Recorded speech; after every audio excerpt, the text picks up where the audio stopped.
Video like जरूर कर लीजिए और ऐसे वीडियो लगातार फ्री में पाने के लिए चैनल को तुरंत सब्सक्राइब कर लीजिए और बेल आइकन को जरूर टैप कर लीजिए ताकि आगे भी सारे वीडियो आपको मिलते रहे। यूट्यूब में फॉलो करते हैं तो प्लीज ये वाला फ्री टेलीग्राम चैनल जरूर ज्वाइन कर लीजिएगा। सारे नोटिफिकेशन सारे अपडेट यहीं पे आते हैं, ध्यान रखिए। नमस्कार साथियों, स्वागत है आप सभी का स्टडी फॉर सिविल सर्विसेज में। ये क्लास है हमारी आरो यारो हिंदी की और हिंदी में जो टॉपिक हमारा चल रहा है वो है साथियों विलोम शब्द।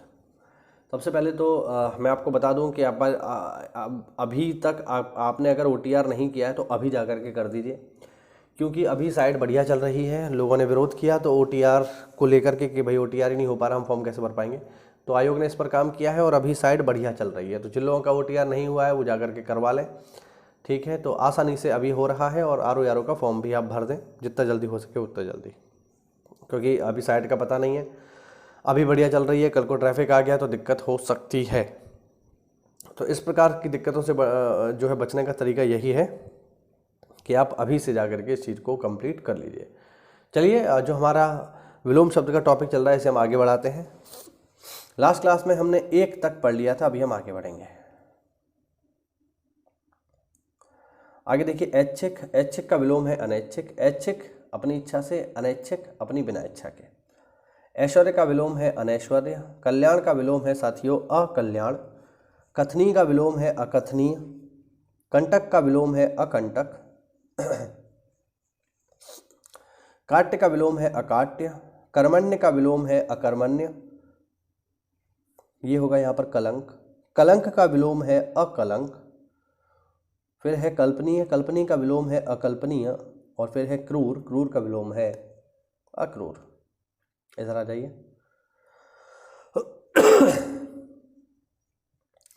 ईश्वर का विलोम है साथियों अनीश्वर। ईश का विलोम है अनीश। उपकार का विलोम है अपकार। क्रम का विलोम है अक्रम। कुलीन का विलोम है अकुलीन। खाद्य का विलोम है अखाद्य। पदस्थ का विलोम है अपदस्थ। परिमित का विलोम है अपरिमित। पौरुषेय का विलोम है साथियों अपौरुषेय। जरा इसके संदर्भ में मैं आपको बता दूं कि अपौरुषेय क्या होता है। देखिए, अपौरुषेय का अर्थ होता है ऐसी रचना जो इंसान के द्वारा ना की गई हो बल्कि ईश्वर के द्वारा की गई हो। यानी कोई ऐसी चीज़ है जिसे इंसानों ने नहीं बनाया है, ईश्वर ने बनाया है, उसे हम कहते हैं अपौरुषेय। और ये जो शब्द है साथियों, ये भारतीय इतिहास के संदर्भ में अगर हम देखें तो प्राचीन भारत में जो वेद हैं उनको कहा जाता है अपौरुषीय। इसका मतलब ये हुआ कि वेदों की रचना किसी इंसान के द्वारा नहीं की गई है बल्कि वेद जो है वो ईश्वर की वाणी है, ऐसा कहा जाता है। ऐसा नहीं है कि ये बात केवल और केवल वेदों के संदर्भ में की जाती है। यही सेम बात जो है आपको देखने को मिलेगी साथियों कुरान के संदर्भ में और बाइबल के संदर्भ में भी। जैसे हम कुरान की बात करें तो कुरान को कहा जाता है आसमानी किताब, जिसका अर्थ है ये कि कुरान में जो लिखे शब्द हैं वो सीधे सीधे अल्लाह की वाणी है और उसको किसी इंसान ने नहीं लिखा है। और चूंकि इंसान ने नहीं लिखा है इसीलिए कुरान में संशोधन भी नहीं हो सकता। इसीलिए जब भी कोई व्यक्ति कुरान में संशोधन की बात करता है, कुरान में कोई सुधार की बात करता है तो लोग उसका गला वाला काट देते हैं, आप लोगों ने देखा होगा। तो ध्यान रखना, अपौरुषेय का मतलब है जिसकी रचना किसी इंसान के द्वारा ना की गई हो। आगे बढ़ते हैं।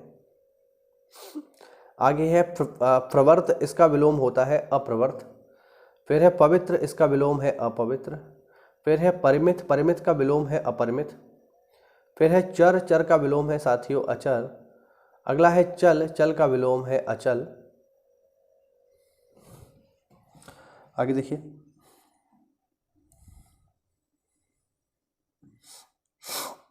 फिर है चिर। चिर का विलोम है साथियों अचिर।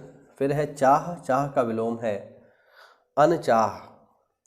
और हम यहाँ पे कह देंगे चाहा तो विलोम हो जाएगा अनचाहा, ध्यान रखना। जय का विलोम है अजय या जय का विलोम पराजय भी हो सकता है। फिर है जेय। जेय का विलोम है अजेय। फिर है तुकांत। तुकांत का अर्थ है अतुकांत। फिर है देखा। देखा का विलोम है अनदेखा। फिर है दृश्य। दृश्य का विलोम है अदृश्य। फिर है साथियों दृष्ट। दृष्ट का विलोम है अदृष्ट। फिर है देह। देह का विलोम है अदेय। फिर है दूरदर्शिता। इसका विलोम है अदूरदर्शिता। देखिए, दूरदर्शिता का अर्थ होता है जिसे दूर तक की चीज़ें दिखाई दे। अब इसका सेंस ये मत ले लेना कि किसी की आंखों में जो है दूरबीन लगी हुई है, ऐसा नहीं है। दूरदर्शिता का अर्थ होता है जो पहले से चीज़ों को सोच विचार करके चलता है, ठीक है, जो पहले ही भांप लेता है कि आगे मुझे क्या करना चाहिए, आगे क्या समस्या आ सकती है, ऐसे व्यक्ति को कहा जाता है दूरदर्शी, ठीक है। जो समझदार होते हैं बेसिकली उनके लिए शब्द इस्तेमाल होता है। और इसका जो उल्टा है वो है अदूरदर्शी, जिसको घंटा फर्क नहीं पड़ता कि कहाँ क्या हो रहा है, वो तो अपने मज़े में मस्त है, ठोकर भी लग जाएगी, गिर भी जाएगा तो भी उससे कोई फर्क नहीं पड़ता, मस्त मौला किस्म का आदमी, इस तरीके से हम कह सकते हैं।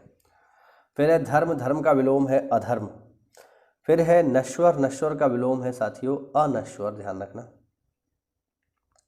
और लास्ट देख लो इसमें न्याय, न्याय का विलोम है साथियों अन्याय। ये हुआ आज का हमारा छोटा सा वीडियो। उम्मीद करता हूँ आपको इसमें नए विलोम शब्द मिले होंगे। तो छोटी छोटी क्लासेस ला करके पूरा टॉपिक हम लोग यहाँ कवर करेंगे। मिलते हैं साथियों अगली क्लास में, तब तक के लिए जय हिंद, जय भारत, वंदे मातरम।